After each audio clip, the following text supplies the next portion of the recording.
छोटे pigs camping करते हुए। एक समय की बात है, जंगल के सबसे प्यारे हिस्से में एक माँ पिग्गी और उसके 3 छोटे पिग्गी खुशी से रह रहे थे।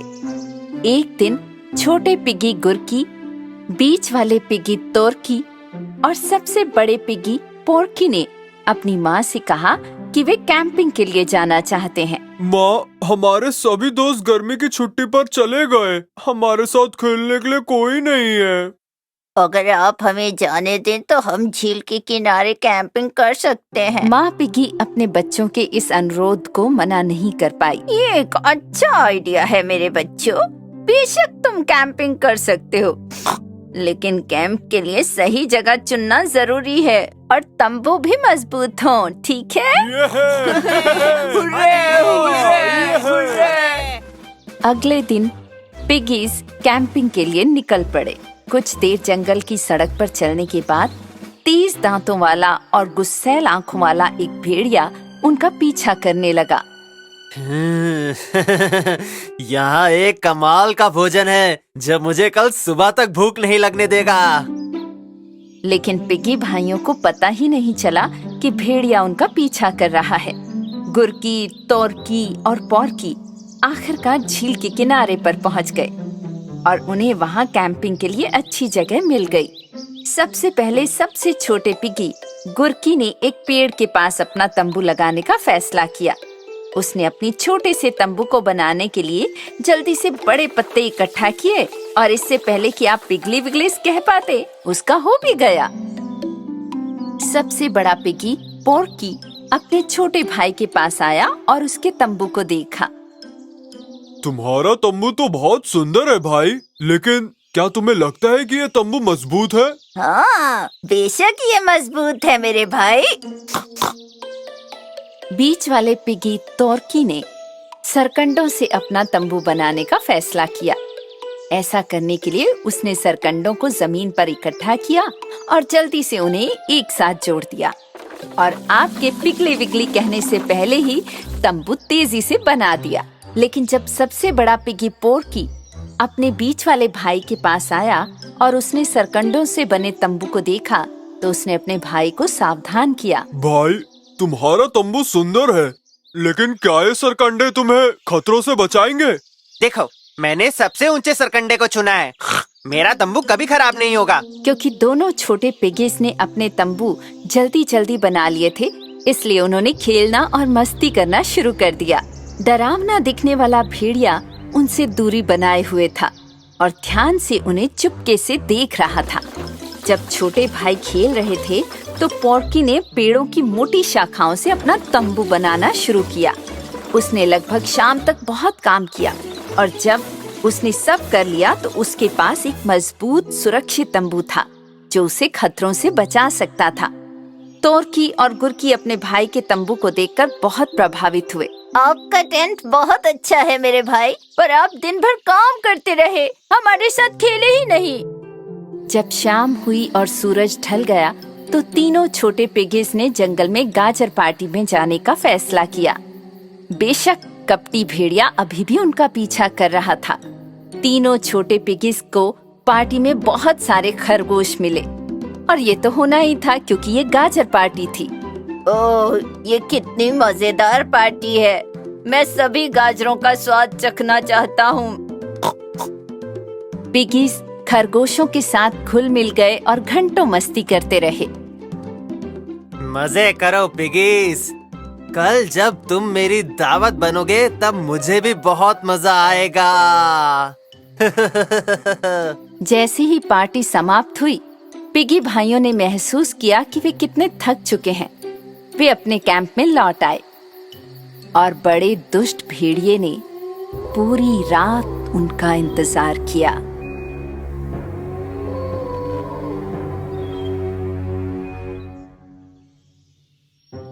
अगले दिन सुबह जागते ही कैंप में गुरकी को बाहर से एक आवाज सुनाई दी। चुपचाप बाहर आ जाओ तुम छोटे पिगी, वरना सिर्फ एक ही फूंक से मैं तुम्हारा तंबू नष्ट कर दूंगा।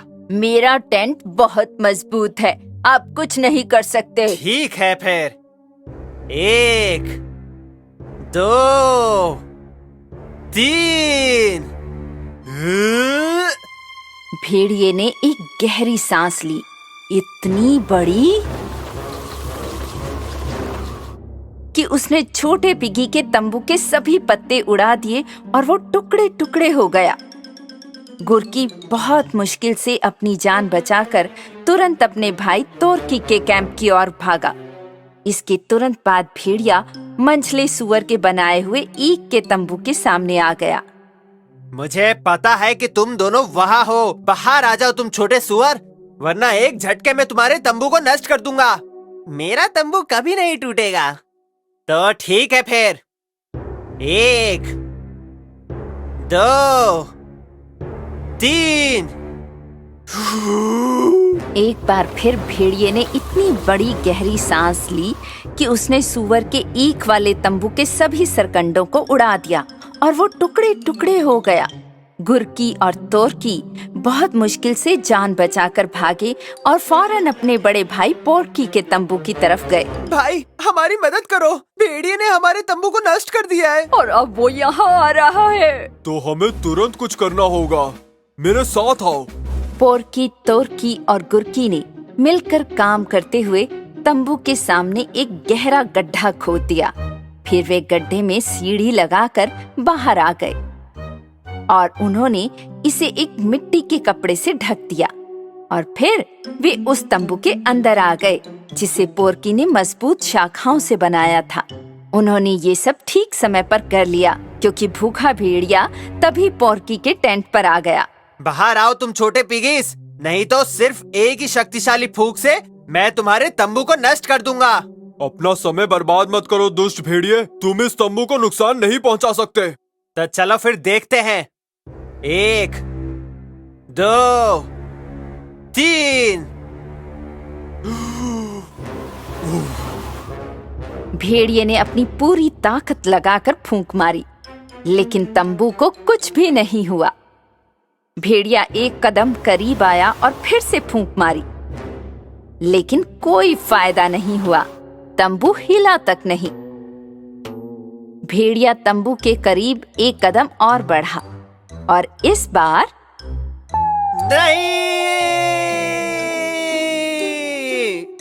बार वो पिगीज के बनाए हुए खड्डे में गिर गया। ये देखकर कि भेड़िया गिर रहा है, पिगीज तंबू से बाहर आए और उसके सामने गड्ढे के किनारे को पार कर गए। फिर ये प्यारे पिगी भाई जल्दी से अपनी माँ के पास लौट आए, बताने के लिए कि क्या हुआ था। माँ, आपने सही कहा था, हमें कैंप में ज्यादा सावधान रहना चाहिए था। कैंपिंग से पहले हमें आसपास की जगह की जांच करनी चाहिए। और कुछ भी हो, हमें तंबू मजबूती से गाड़ना चाहिए।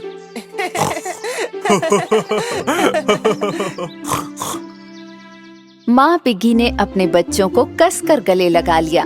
वो घर जो लौट आए थे और पूरी गर्मी की छुट्टियों के दौरान वे एक दूसरे के साथ खेले और मस्ती की।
जिंजर ब्रेड मैन शहर में।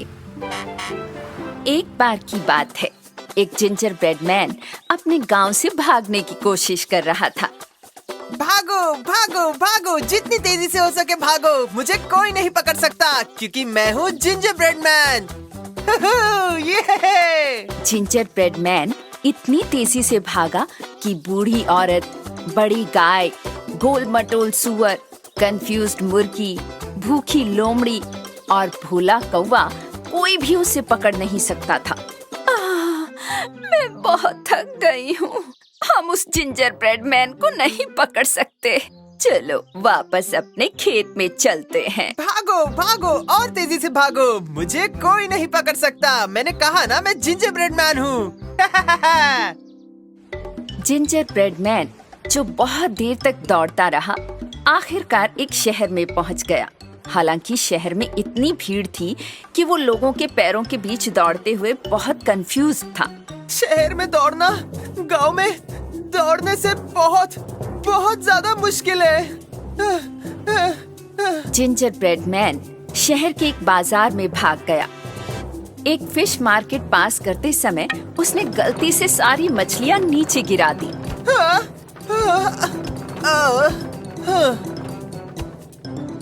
भागो भागो भागो। मछुआरा जिसकी मछलियां नीचे गिर गईं, जिंजर ब्रेड मैन को पकड़ने के लिए उसके पीछे भागा। मैं तुम्हें पकड़ लूंगा जिंजर ब्रेड मैन। भागो भागो, जितनी तेजी से हो सके उतनी तेजी से भागो, लेकिन तुम मुझे नहीं पकड़ पाओगे क्योंकि मैं जिंजर ब्रेड मैन हूँ। आओ पकड़ो मुझे। जब जिंजर ब्रेड मैन आगे दौड़ रहा था और मछुआरा उसके पीछे, तो वह जमीन पर पड़ी एक बिल्ली पर कूद गया। जब शहर की बिल्ली ने खेत की ताजा पकी जिंजर ब्रेड की खुशबू को सूंघा, तो वो भी जोश में भरकर उसके पीछे दौड़ने लगी। मैं तुम्हें पकड़ लूंगी। म्याऊ। भागो। जितनी तेजी से हो सके उतनी तेजी से भागो कीटी। एक मछुआरा तो मुझे पहले से ही पकड़ने की कोशिश कर रहा है, लेकिन मुझे कोई नहीं पकड़ सकता क्योंकि मैं हूँ जिंजर ब्रेड मैन। जब एक मछुआरा और एक बिल्ली जिंजर ब्रेड मैन का पीछा कर रहे थे, तभी एक कुत्ते ने अचानक उन पर ध्यान दिया। जिंजर ब्रेड, और वो भी सबसे स्वादिष्ट दिखने वालों में से एक। वफ, वफ, भागो मत, मैं तुम्हें पकड़ लूंगा। जिंजर ब्रेड मैन ने तुरंत कुत्ते को अपना पीछा करते हुए देखा। भागो भागो, जितनी तेजी से हो सके उतनी तेजी से भागो पिल्ले। एक मछुआरा और गुस्सैल किटी पहले से ही मुझे पकड़ने की कोशिश कर रहे हैं, लेकिन कोई भी मुझे नहीं पकड़ सकता, तुम भी नहीं। क्योंकि मैं हूँ जिंजर ब्रेड मैन। जब जिंजर ब्रेड मैन, उसके पीछे एक मछुआरा, एक गुस्से वाली बिल्ली और एक बड़ा कुत्ता शहर की सड़कों पर दौड़ रहे थे, तो एक शहरी चूहा जिसे गले में एक पनीर का टुकड़ा मिला था, उसने उन्हें देखा।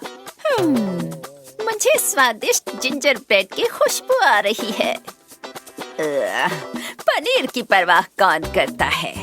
तो शहर का चूहा भी पीछा करने लगा।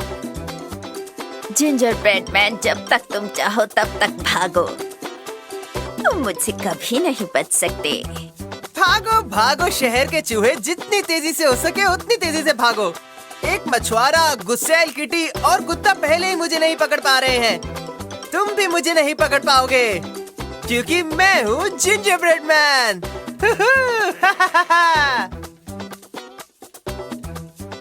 जिंजर ब्रेड मैन इतनी तेजी से दौड़ रहा था कि वो मछुआरे, गुस्सैल बिल्ली, बड़े कुत्ते और शहर के चूहे से काफी दूर आ गया था। मैं दुनिया का सबसे चतुर और सबसे तेज कुकी मैन हूँ। हाँ, सब लोग मेरी बात सुनो, कोई भी मुझे नहीं पकड़ सकता क्योंकि मैं हूँ ginger bread man. Ginger bread man नाले में गिर गया क्योंकि उसने दौड़ते समय अपने सामने नाले का ढक्कन नहीं देखा।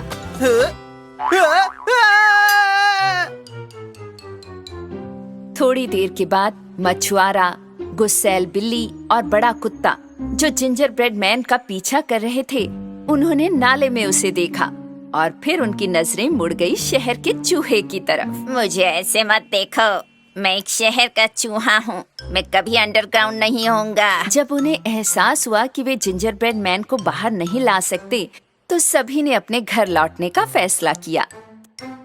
लेकिन ये नाला भी जिंजर ब्रेड मैन को रोक नहीं सका।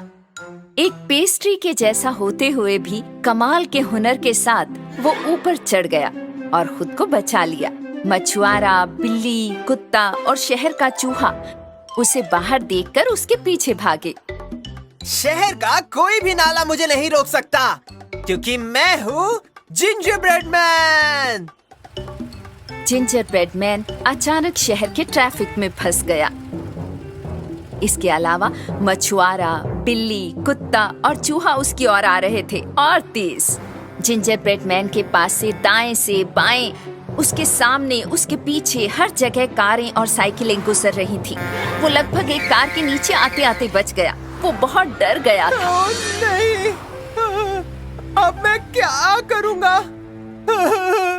अगर कोई गाड़ी मुझे कुचल देती है तो मैं तो गायब हो जाऊंगा। तभी ट्रैफिक लाइट पर खड़े एक चालाक सीगल ने जिंजर ब्रेड मैन को देखा। ओह, जिंजर ब्रेड मैन और वो भी सड़क के बीच में। मेरे लिए रुको जिंजर ब्रेड मैन। सीगल उड़कर जिंजर ब्रेड मैन के पास पहुंची। मुझे लगता है तुम्हें मेरी जरूरत है। तुम चाहो तो मैं तुम्हें इस सड़क के बीच से उड़ा सकती हूँ। लेकिन अगर तुम मुझे खा गए तो?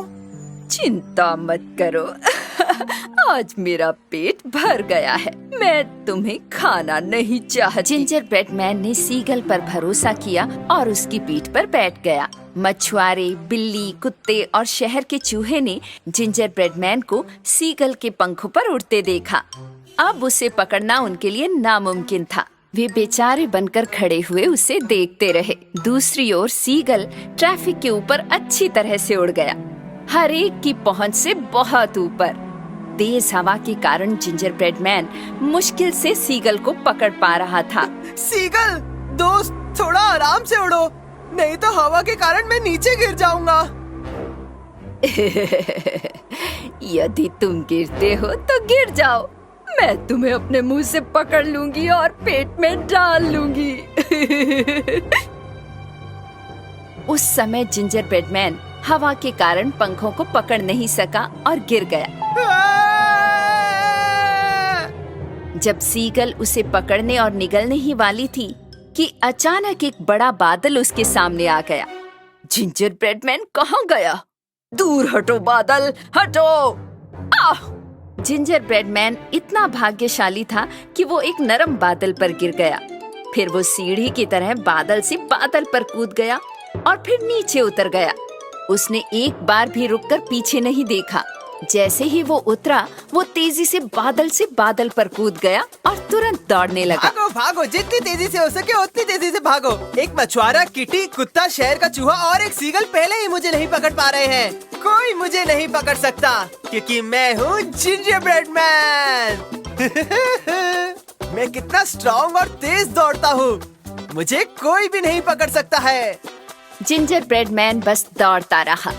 अगर एक दिन आप जिंजर ब्रेड मैन को अपने पैरों के बीच दौड़ते हुए देखें, तो उसके पीछे जाने की कोशिश भी मत करना, क्योंकि वो जिंजर ब्रेड मैन है और उसे कोई और नहीं पकड़ सकता। अभी काफी लंबा रास्ता बचा है, लेकिन मैं अभी भी दौड़ रहा हूँ।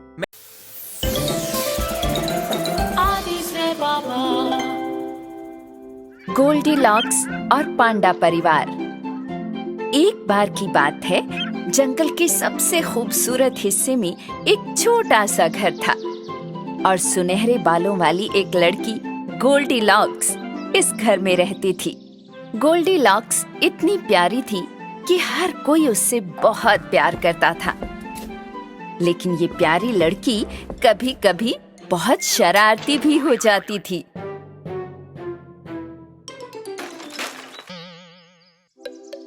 एक, दो, तीन। ओ नहीं!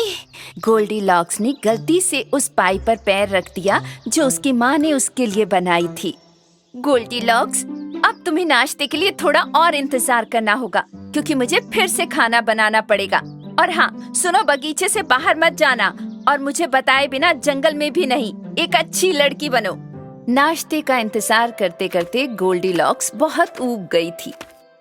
जंगल की ओर चुपचाप 1 कदम 2 कदम, इससे पहले कि कोई मुझे देखे मैं देखती हूँ कितने कदम चल सकती हूँ। जब उसकी माँ रसोई में व्यस्त थी, गोल्डीलॉक्स एक के बाद एक कदम, पहले बगीचे से बाहर और फिर जंगल में चली गई। दूर घने जंगल में एक बहुत प्यारा बांस का घर था। इस घर में एक प्यारा और सुंदर भालू परिवार रहता था। एक बड़े पांडा पिता, एक मीडियम साइज की पांडा माँ और एक छोटा सा पांडा बच्चा। माँ पांडा सुबह सबसे पहले उठी और नाश्ते के लिए वनीला के साथ बांस का मैश तैयार करने लगी। पिता पांडा रसोई से आने वाली खुशबू से जाग गए। फिर वो अपने बच्चे को जगाने लगे। हालांकि नींद से इतना प्यार करने वाला पांडा बच्चा जाग नहीं पाया, लेकिन वो रसोई से आ रही मैश की मीठी खुशबू से खुद को रोक भी नहीं पाया और आखिर में वो जाग ही गया। पांडा परिवार मेज के चारों ओर एक साथ थे। वे उस बांस का मैश खाने लगे जो माँ पांडा ने बनाया था, लेकिन मैश बहुत गर्म था। मम्मी, डैडी, हम जंगल में घूमाए जब तक हमारा खाना ठंडा नहीं हो जाता। और हम कुछ और बांस इकट्ठे कर सकते हैं और शाम के लिए खाना बना सकते हैं। पांडा परिवार अपना खाना टेबल पर छोड़कर बांस लेने के लिए बाहर चला गया। इस बीच रंगीन तितलियों ने गोल्डीलॉक्स को घेर लिया, जो जंगल में इधर-उधर भाग रही थी। कितना सुंदर है ये जंगल! इन तितलियों को देखो।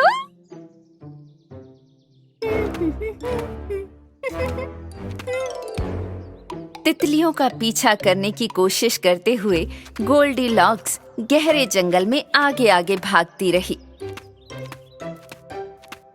और अंत में बड़े बड़े पेड़ों के बीच खो गई।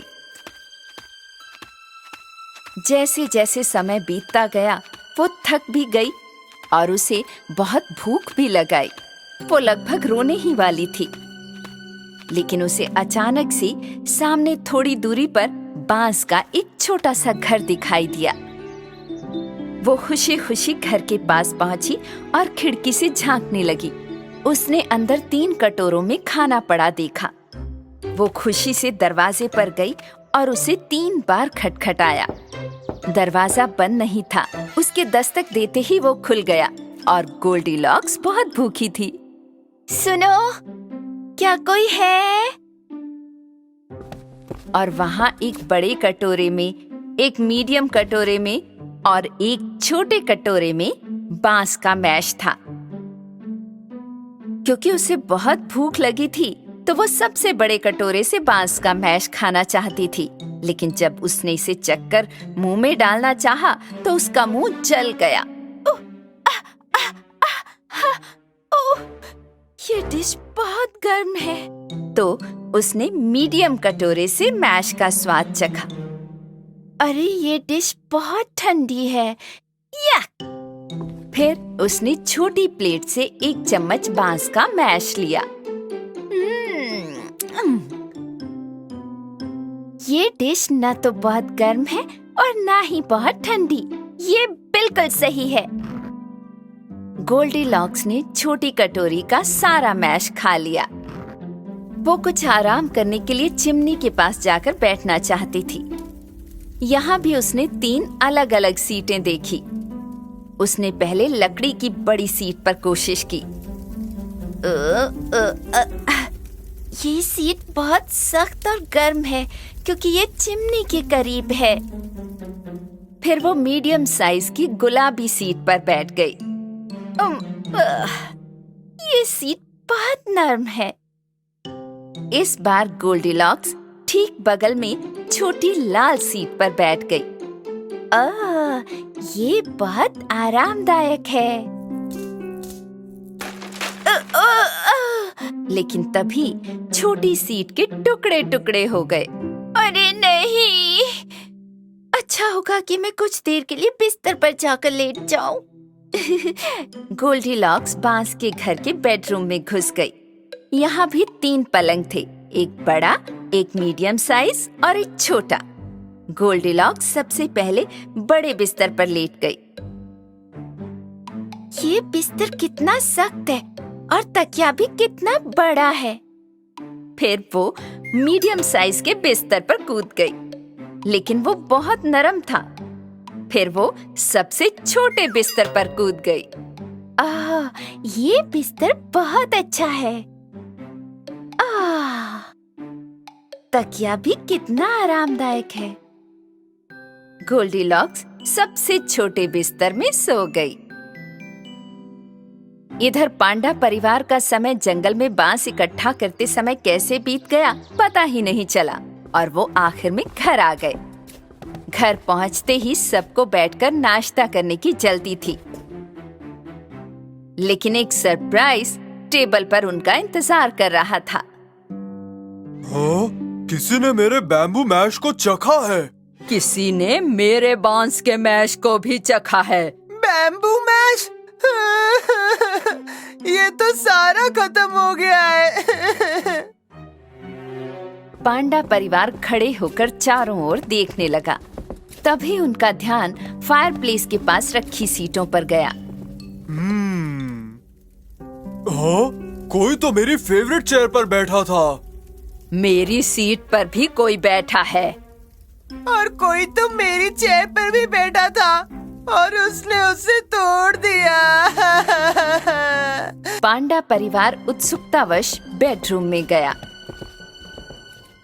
कोई मेरे बिस्तर पर सोया था और उसने मेरे तकिए को फर्श पर गिरा दिया। कोई मेरे बिस्तर पर भी कूद गया है। मम्मी, डैडी, कोई तो मेरे बिस्तर पर अभी भी लेटा हुआ है। माँ पांडा और पिता पांडा ने तभी सचमुच किसी को अपने बच्चे के बिस्तर पर सोते हुए देखा। जब पापा पांडा ने चादर उठाई तो गोल्डीलॉक्स तुरंत जाग गई। जब उसने अपने सामने 3 विशाल पांडा को देखा तो वो बहुत डर गई। तुम कौन हो और तुम मेरे बिस्तर पर क्यों सो रही हो? अच्छा, मैं आपसे माफी मांगती हूँ। मैं जंगल में रास्ता भटक गई थी, इसलिए अंदर आकर कुछ खाना खाया फिर सो गई। प्लीज मुझसे नाराज मत हो। दूसरे लोगों के घरों में घुसना अच्छी बात नहीं है छोटी बच्ची। वैसे भी तुम्हारा परिवार तुम्हारे बारे में परेशान हो रहा होगा। पांडा परिवार जंगल की हर सड़क को अच्छे से जानता था, इसलिए उन्हें कुछ ही समय में गोल्डीलॉक्स का घर मिल गया। माँ, बेबी, मेरी प्यारी बच्ची, हम तुम्हें हर जगह ढूंढ रहे थे। मैं वादा करती हूँ आपको बिना बताए कभी कहीं नहीं जाऊंगी। गोल्डीलॉक्स के माता पिता ने उनके बच्चे को घर पहुंचाने के लिए पांडा परिवार को धन्यवाद दिया। तब से गोल्डीलॉक्स और बेबी पांडा बहुत करीबी दोस्त बन गए हैं और अब गोल्डीलॉक्स हमेशा अपनी माँ से भालू परिवार से मिलने की अनुमति लेती है और वो अक्सर उनके पास जाती रहती है। इसलिए वो तब से कभी जंगल में नहीं खोई, क्योंकि उसका सबसे करीबी दोस्त बेबी पांडा हमेशा उसके साथ होता है।